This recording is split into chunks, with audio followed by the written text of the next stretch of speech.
Tonight on First at 9, this Thursday the 8th of August 2024. Opposition's coalition. Samagi Jana Sandhane unveiled to support Sajith Premadasa's presidential candidacy. Premadasa vows to launch a massive development program following election victory.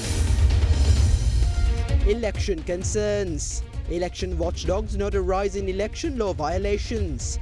More voter registrations for this year's presidential polls compared to 2019. Walk the talk. Poverty eradication needs money, not slogans, stresses the president. Need of the hour. US Ambassador highlights the need for a multi-dimensional approach in tackling human trafficking. ඔබේ විශ්වාසය දෙනු සෙන්සුරයින් දැන් ළඟමැති ෆාමසියෙන් ලබාගත හැක. This is Derana First at 9, live from Studio 24 in Colombo. Good evening and welcome to Sri Lanka's premier primetime English news bulletin, Derana First at 9. I am Tarindu Mahendra, joining you live with the latest in Sri Lanka and from around the world.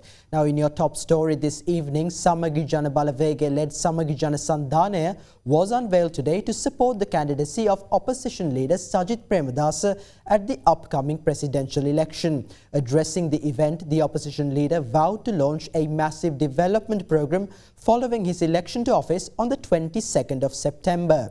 He also said his alliance will create a strong nation for the current and future generations of the country.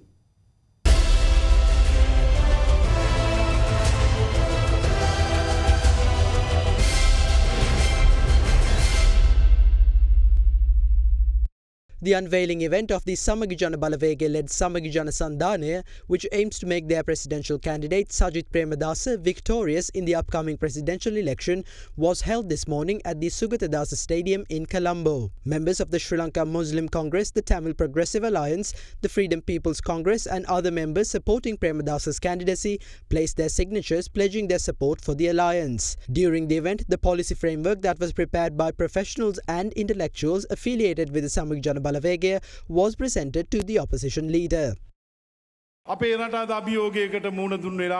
This is a period where the country is engulfed with challenges, including economic and political crises. Law and order have deteriorated. To resurrect this country, it has to be handed over to a leader who is able to identify its root cause. President Ranil Wickremesinghe is unable to do that via neoliberalism. Namal Rajapaksa, who is a member of the group that made the country bankrupt, cannot do that. The only leader who can resurrect the people in this country under a new program and philosophy is Sajith Premadasa. Sheikh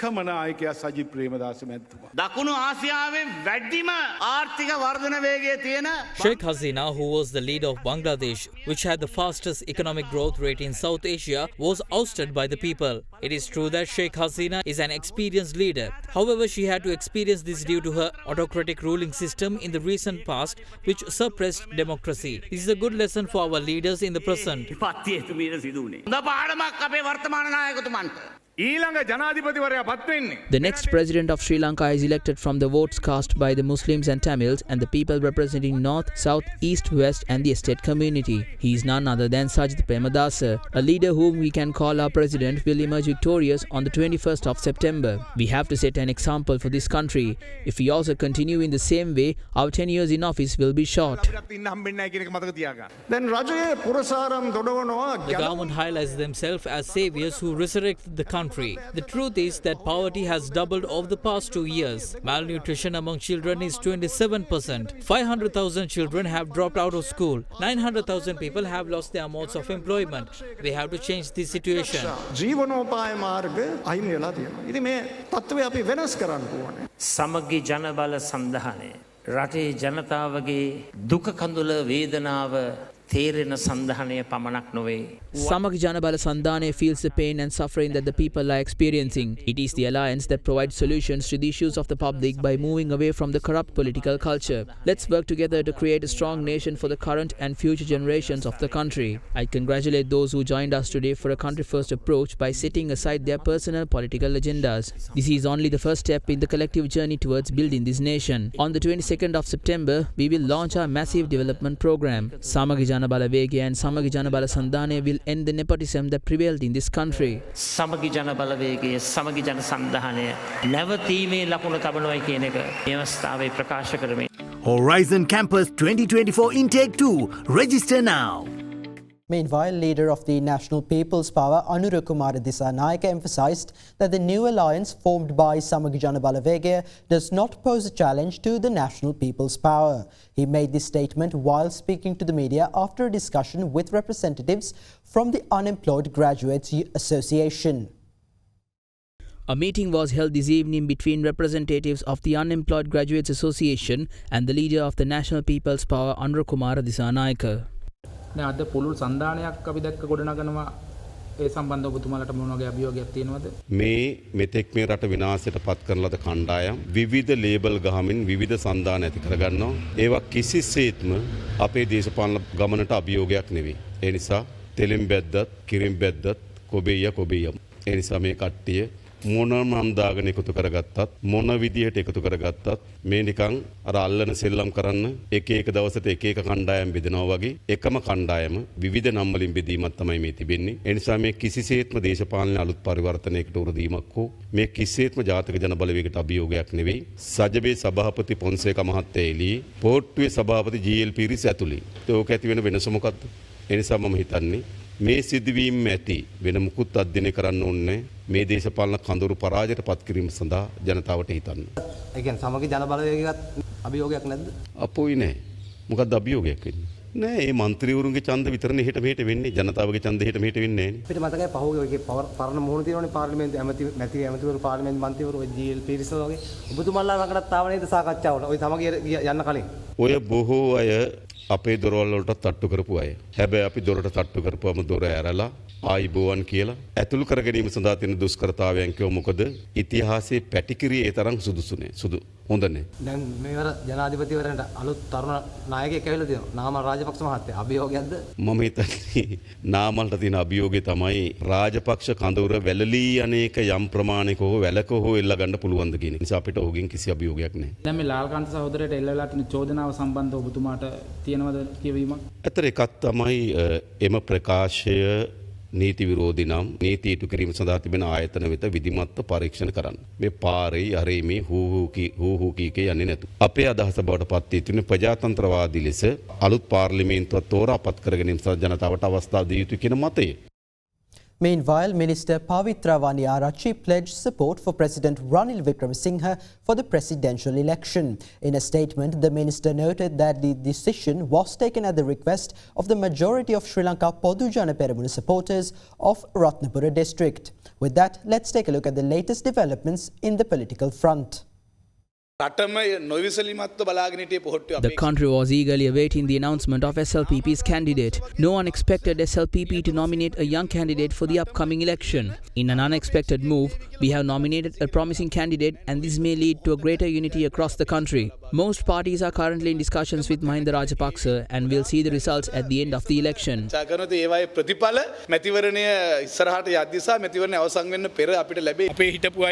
We invite the members who left us to join the SLPP once more. We had selected our candidate a long time ago, but our opposition was expecting us to nominate someone else. Because of this unexpected development, our opposition has collapsed. The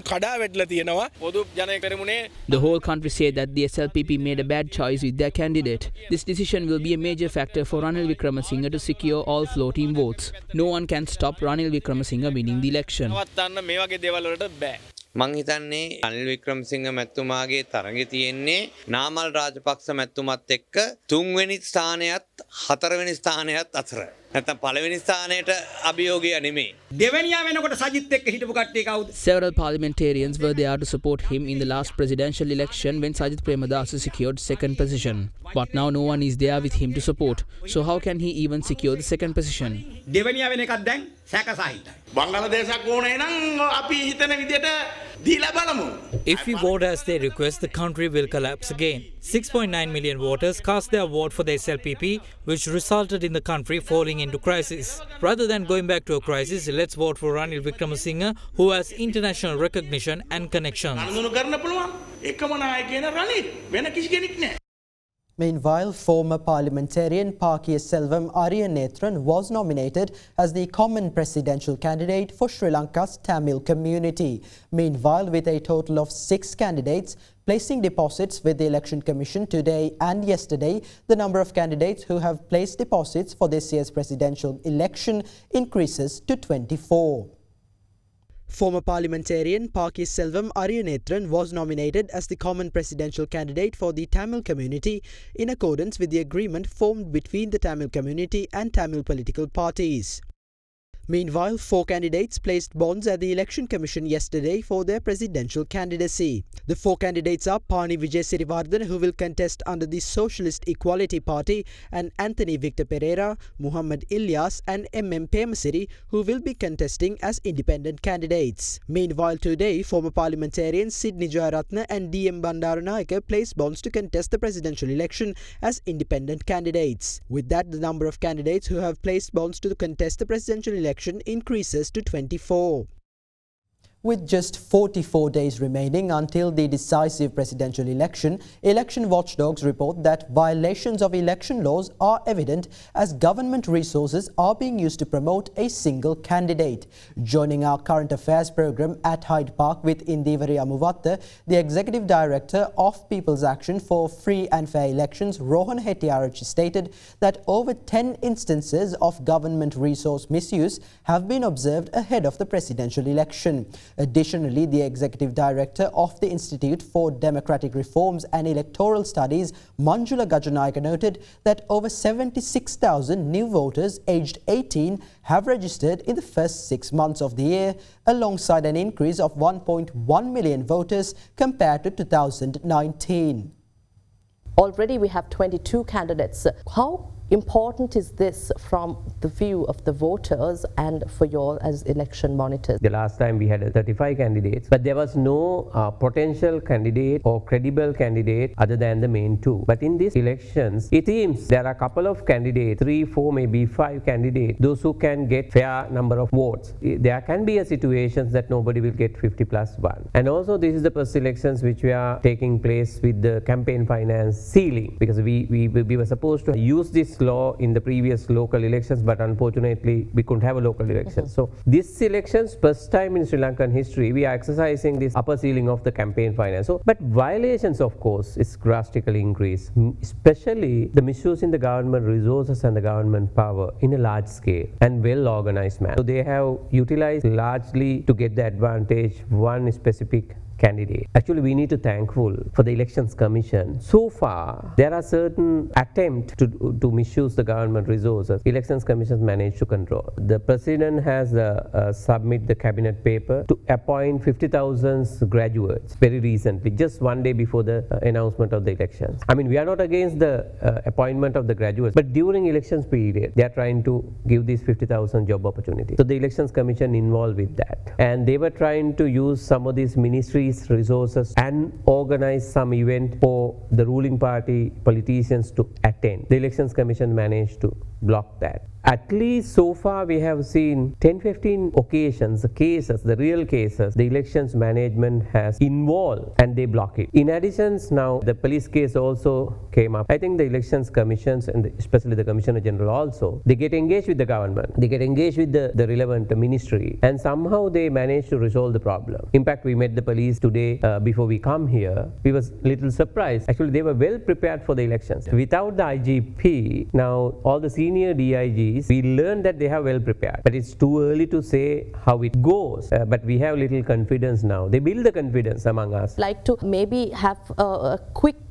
overview of the elections this time, the new electors as well as how the numbers are playing out according to the statistics you have so far. Almost 1.1 increasement of electors, voters in these elections. That the special thing is that after 1931 up to now, actually we have seen some wonderful development in electoral process when it comes to election monitoring. The first one is that after establishment of the Election Commission of Sri Lanka, they have introduced new electors registry. Accordingly, that 18+ voting, they are facilitating new young group. Comparing with the beginning of this year, January to 31st of July. Okay, during this time period, 6 months time period, there is an increasement of 76,000 young voters in this electoral registry. My concern is that last time we saw that comparing with 16 million voters, electors actually, that the only 12 million voters have exercised their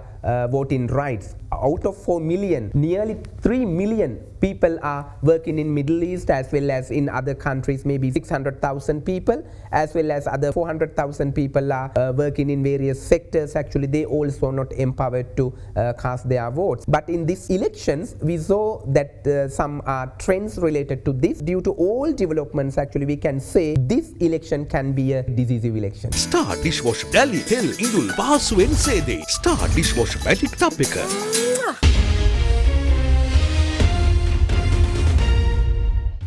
Welcome back. Now, President Ranil Wickremesinghe says that poverty in Sri Lanka will not be eradicated by chanting slogans. Addressing an event in Colombo, the President said he is committed to change the current economic system to ensure that the country's general public benefit from the development of the economy. A discussion on the way forward of the cooperative movement was held in Colombo last evening under the patronage of President Ranil Wickremesinghe. I do not need to explain the era in which we had queues to obtain essential items. People had to stay in queues for around 4 days. However, we have overcome that situation thanks to the agreement the government has reached with the IMF. If we fail to act as per the agreement, we will once again have to experience an era of queues. No country will help us again. We have approached the IMF 17 times and failed to act as per the agreement in each and every one of those instances. They refused to support us if we breached the condition for the 18th time. As a result, we enacted a law that included all those conditions. It was the general public that was burdened the most as a result of the hardships created during the era where we had queues. However, when the economy is developing, it is not the general public that benefit. I decided to change that system. A traditional economy consists of the state and the private sector. I want to establish a sector driven by people. The government aims to eradicate poverty via economic development. It is impossible to eradicate poverty without having money. It is impossible to eradicate poverty by chanting slogans. US Ambassador to Sri Lanka, Julie Chung, highlighted the need for a multi-dimensional approach to tackle human trafficking. Addressing an event in Colombo, the US envoy said they support and advise the National Human Trafficking Task Force on its efforts to improve Sri Lanka's ability to prevent and prosecute trafficking and to support survivors. An event to mark World Day Against Trafficking in Persons, organised by the SAFE Foundation, was held in Colombo today. The event was graced by US Ambassador in Colombo Julie Chung and government officials including Minister of Public Security Derana. We should work on a program to educate our innocent citizens of Sri Lanka who gets caught to all these people who take their money and give them false promises. At the end, what happens is they lose their money, they don't get any job. After that, they can't live in Sri Lanka because they don't have money. What I suggest is all of us will get together, get our police also involved and come up with a new program and think new and educate our people on this huge record. We recognize that human trafficking is a multi-dimensional problem. It requires multi-dimensional solutions. And that's why we value our partnership with Sri Lanka to establish victim-centered, trauma-informed policies and strategies. For example, earlier this year, we worked with the police investigations from the Women and Children's Bureau, the Attorney General's Department, prosecutors, Police Training Bureau instructors, and National Child Protection Authority investigators, along with civil society advocates to enhance forensic interviewing skills through training of child abuse investigations and help them talk to survivors and victims with more sympathy and empathy and to really be able to capture the information. And I'm glad to see the partnership and networking among all the government institutions and civil society. I want to highlight the importance of fostering a greater collaboration to fight this grave crime.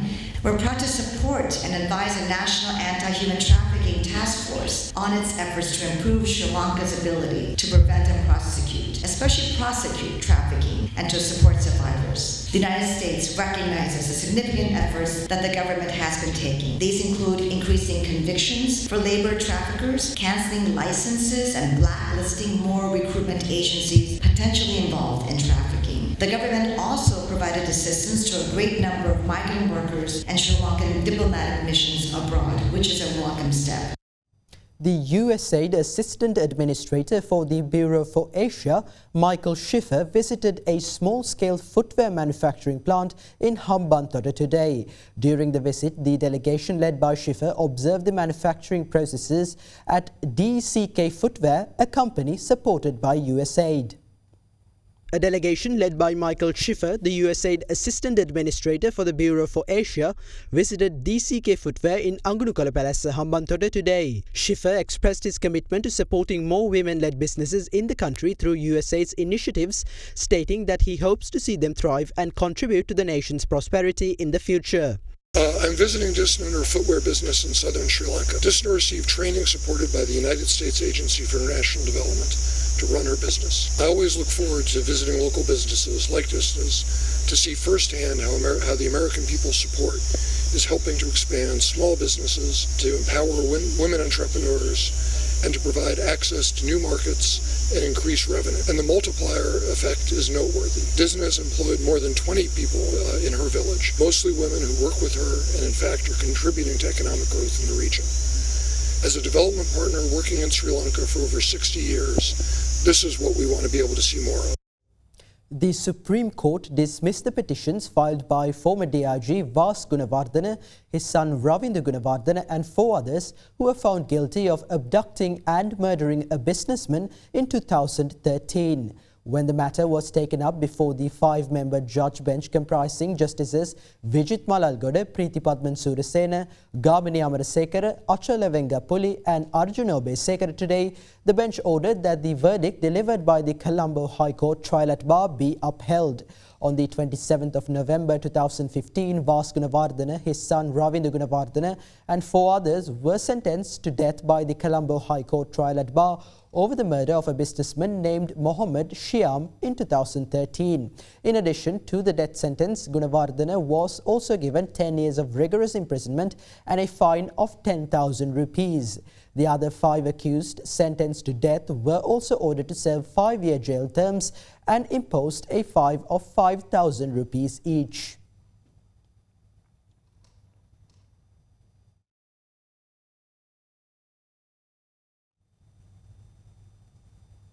The Supreme Court also ordered to acquit former Prisons Commissioner Emil Ranjan Lamaheva, who was sentenced to death by the Colombo High Court trial at bar over the death of prisoners during the 2012 riot in Valikada prison.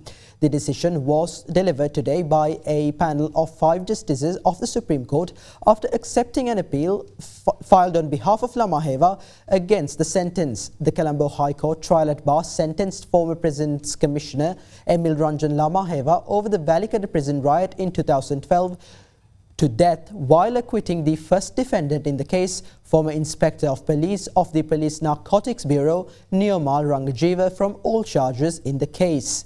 27 inmates were killed while over 20 others were injured in the clashes during the Valikada prison riot on the 9th of November 2012 when prisoners took control of the populated prison, objecting to an unannounced search by the Special Task Force to nab hidden arms, drugs and mobile phones at the prison.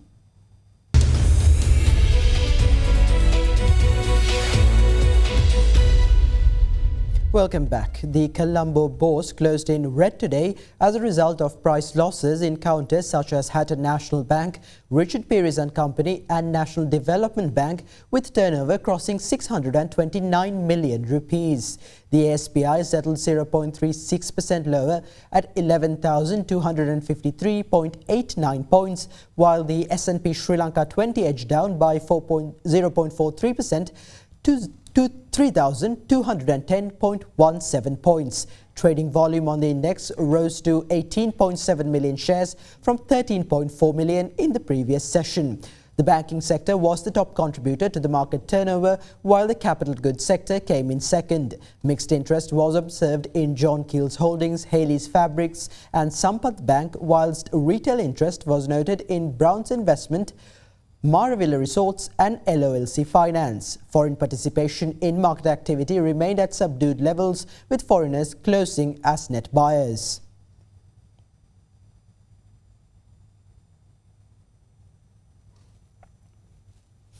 Now let's take a look at the rupee exchange rate for the day.